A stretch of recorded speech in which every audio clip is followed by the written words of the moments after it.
Então vamos lá.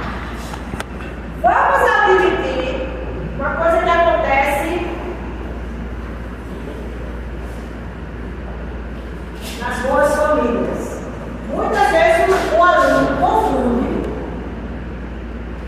que vocês estão fazendo isso também, então, eu já vi em força, né?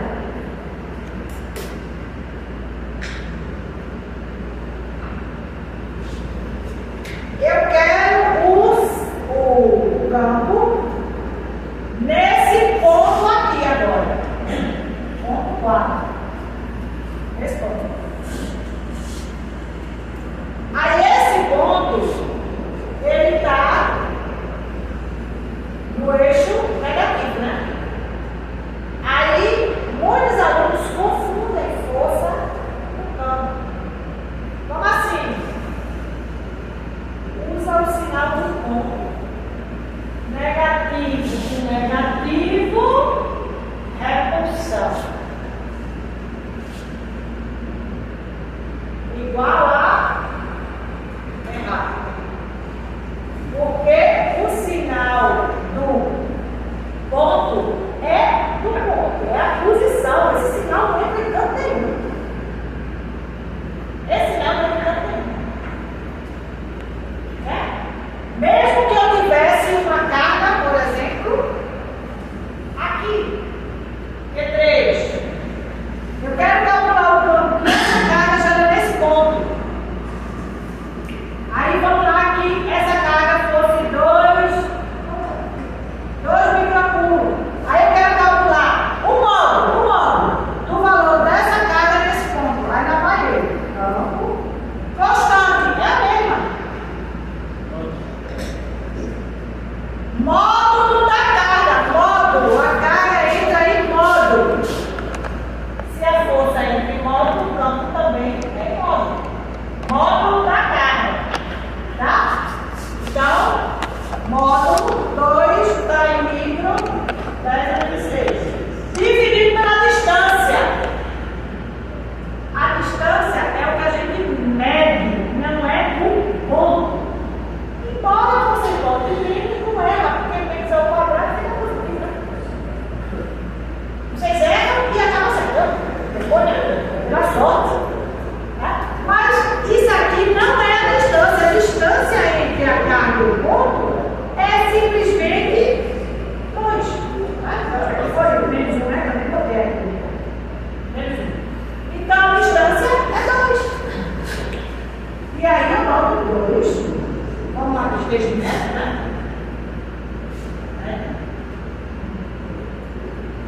2 ao quadrado. Pronto. Calculo o módulo do campo.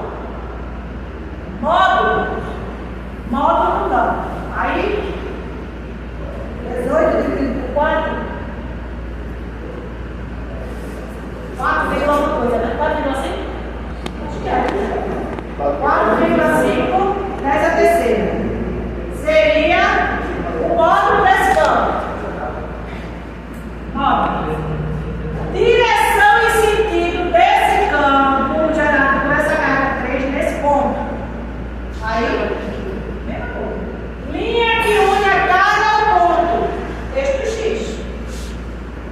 Sentido. Carga positiva no ponto gera um campo.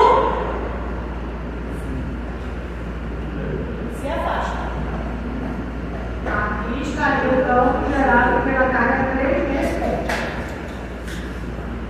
Se só existe ele, o campo é esse. Então aqui eu colocaria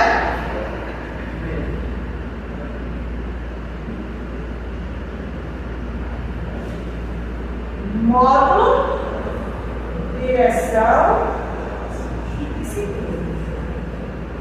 Aí eu tenho o campo gerado por essa carga nesse ponto. Porque isso apenas as outras duas. Não quis? E tem que fazer, né? Porque se elas existirem, elas vão gerar um campo aqui, aí eu vou ter que achar resultados. Mas como eu falo só disso, então aqui. Ok? Então o campo elétrico é isso. É uma região gerada por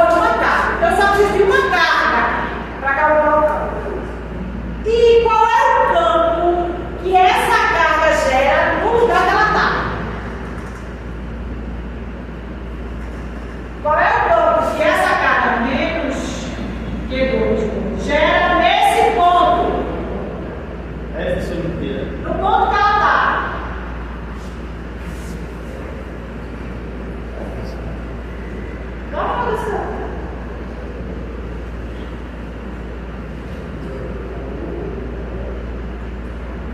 Qual é a distância da carga para o ponto que ela está? Não, qual é a distância dessa carga para esse ponto que ela se encontra? Olha, eu já disse aí. Zero. Ela não está no ponto. Qual é a distância do meu pé para essa linha aqui, esse ponto aqui? Qual é a distância do meu pé para esse ponto aqui? Nenhuma, né? Não estou exatamente vendo. Se eu estou olhando, existe algum número dividido por zero? Então, aonde a carga está, ela não gera campo elétrico. No lugar que ela se encontra, ela não gera campo elétrico, porque ela não tem nenhuma distância do ponto que ela se encontra. Agora, 1 milímetro, 1 micrômetro de onde eu me encontro, eu gero campo elétrico. Mas aonde eu estou, eu não gero. Porque não existe nenhum número dividido por zero. Certo? Então, no lugar que a carga se encontra, o campo é zero. Aí já entra o limite. Tá? Não, o limite é quando está bem pertinho, né? Que aí já seria micrômetro, nanômetro, né? Porque aí é o quê? Eu estou falando de 10 a menos 6 de metro.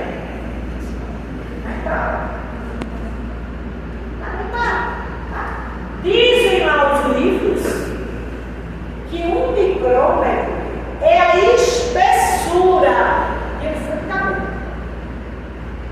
Espessura, pega o fio e mede a espessura aqui do fio. Não é o comprimento, tá? É a espessura. Quase nada, né? Micrômetro. Avalie o nanômetro, que é o metro dividido por 1 bilhão de partes. 10 a 1, que é o nano, né? 10 a menos 9, tá? 10 a menos 9. Tá? Ou seja, são distâncias infinitamente pequenas. Mas não existe, existe. Só não existe aonde a carga está. Não existe. Mas que não tem nada distante de onde ela está, ela gera campo elétrico. Porque vai ter distância, então vai ter campo elétrico. Ok? Será? Massa. Beleza? Obviamente que podemos também calcular o campo, tá? Em função dessa constante, que é esse epsilon0, mas a gente não usa essa constante, a gente usa o K, tá? Mas os livros, acho que o Halliday, se eu não me engano, ele costuma calcular o campo em função da constante de permissividade do vácuo, que é esse epsilon0, e não em função da constante elétrica. Um é o inverso do outro. Tá? É só para fazer mais conta. Porque aqui a gente tem que pegar 4, multiplicar por pi, é por pi mesmo na calculadora. Não é por 3,14 não, é vezes pi na calculadora. Vezes 8,85 vezes 10 elevado a menos 12. Só que quando eu faço 1 dividido por 4 vezes pi vezes isso, dá nada mais, nada menos que 8,99 vezes 10 a 9. Então, para que eu vou fazer essa conta toda? Se eu já sei que esse valor é esse. E no nosso caso, que não precisa desse vigor todo, a gente está aproximando. Em vez de usar 8,99, a gente está usando 9. Para as continhas ser mais rápido. Certo? Mas os livros, eles usam 8,99. Quando usa a constante, ao K, ou 8,85, 10 a menos 12, quando usa o epsilon0, tá? E aí, se vocês fizerem algum exercício do livro e for ver a resposta atrás, pode dar a diferença na casa decimal. Que a gente usa arredondando e o livro não usa arredondando, usa o valor real inteiro. Certo?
cruzam, porque cada linha não é um sentido, não é uma direção para um determinado ponto.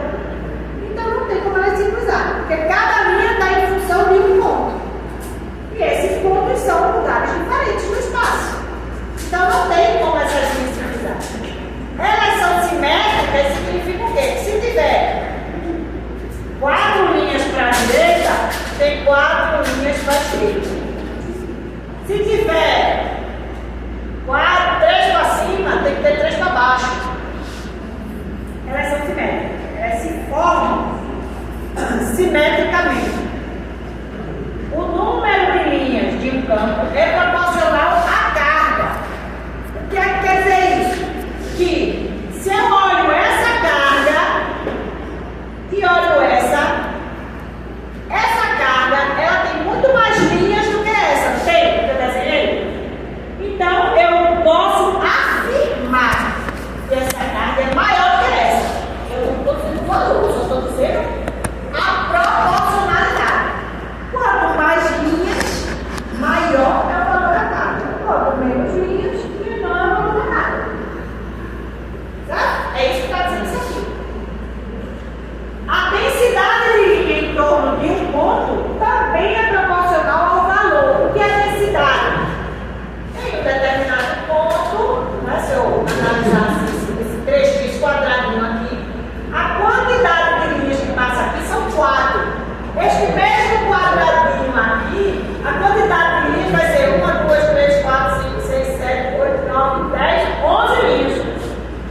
Então eu posso afirmar mais uma vez que essa carga é maior que essa. Densidade de linhas em uma determinada região, em um determinado ponto, me diz se uma carga é maior ou menor que a outra. Não me diz o valor. Me diz só se é maior ou se é menor. Certo? É o que diz a linha de força. E a grandes distâncias de um sistema de carga, as linhas de campo são uniformemente espaçadas e radiais. Porque o campo ele vai perder força, quanto mais distante ele estiver do ponto, menor é a densidade, né? E aí as linhas começam a ficar mais uniformes.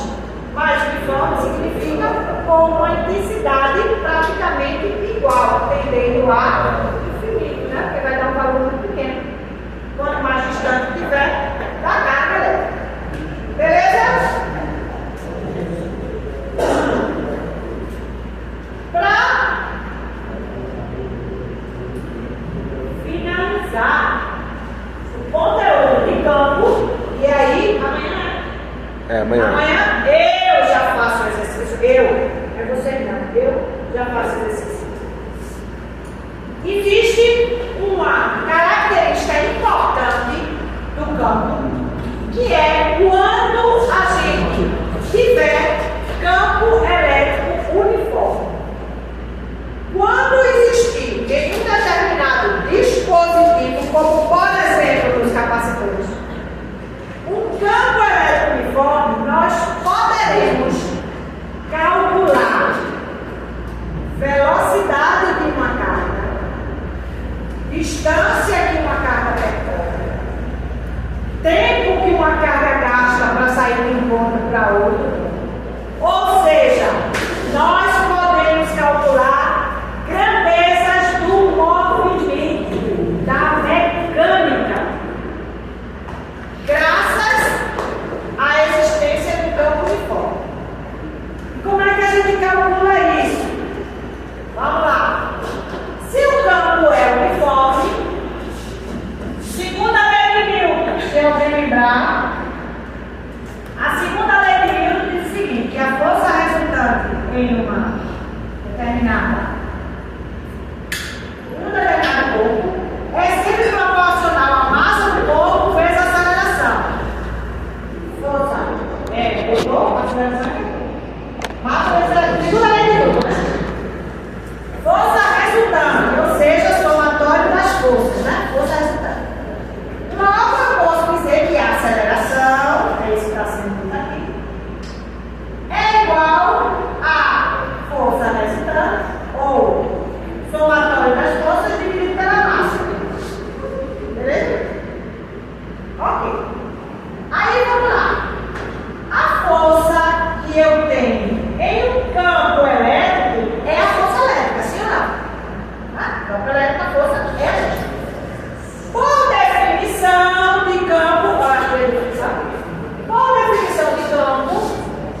igual a quê?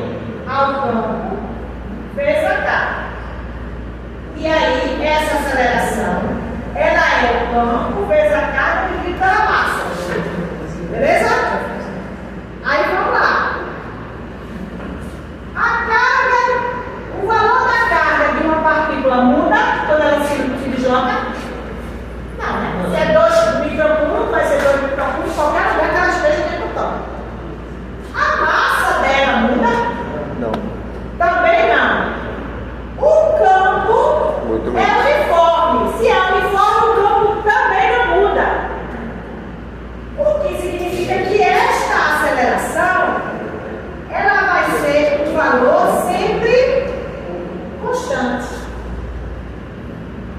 Esse valor vai ser sempre em relação ao campo, à carga e à massa que não mudam. Então, consequentemente, essa aceleração é constante. E aí, na mecânica, primeiro ano de ensino médio, né? Na mecânica, está lá dizendo que o movimento que tem como característica uma aceleração constante é o chamado movimento uniformemente variável. Pegou isso? E este movimento uniformemente variável, ele tem 3 fórmulas que podem ser usadas para calcular posição, distância, tempo, aceleração, velocidade inicial, velocidade final. Sorvetão. É uma delas. Ou seja, nós temos função horária da posição, velocidade inicial vezes o tempo, aceleração, tempo ao quadrado, tempo. Nós temos função horária da velocidade final, velocidade inicial, aceleração vezes o tempo. Nós temos equação de Torricelli, velocidade ao quadrado, final, inicial ao quadrado, 2 vezes a aceleração vezes a variação das posições, que é o deslocamento. Eu posso, vocês podem, nós podemos, isso tá bom, conjugação de verbo.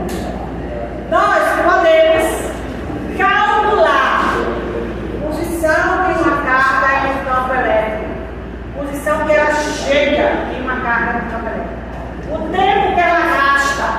E aí eu vou dar um exemplo bem simples, para a gente fechar aqui o conteúdo. Um exemplo bem simples. Impressora jato de tinta. Quando se projeta a impressora, tem que se calcular qual é o tempo que a tinta gasta para sair do cartucho e pintar o papel. Alguém já pensou nisso na vida? Não, né? Então, automático, né? Qual é o tempo? O circuito integrado da calculadora da impressora está lá já devidamente calculado. A presença de um campo uniforme que tem um dispositivo lá na impressora que se chama solenoide, que é ele que gera o campo uniforme. E aí, pelo fato de existir um campo uniforme, é possível se dimensionar o tempo que o pinguinho de tinta sai do cartucho que pinta o caractere que o circuito integrado mandou ele pintar. Tempo em microsegundos, em nanosegundos, né? Porque é tão rápido, né? Em nanosegundos. Mas só é possível calcular por causa desses conceitos de campo uniforme. Porque se não tivesse esses conceitos, a distância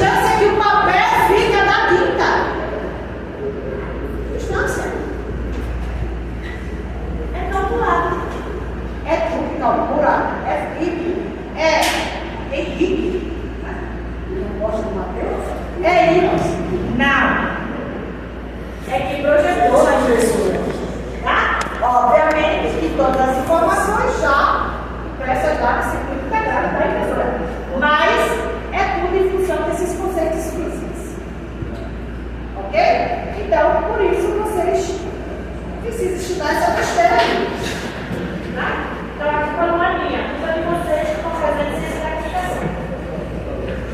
Já disse isso 20 vezes. Beleza?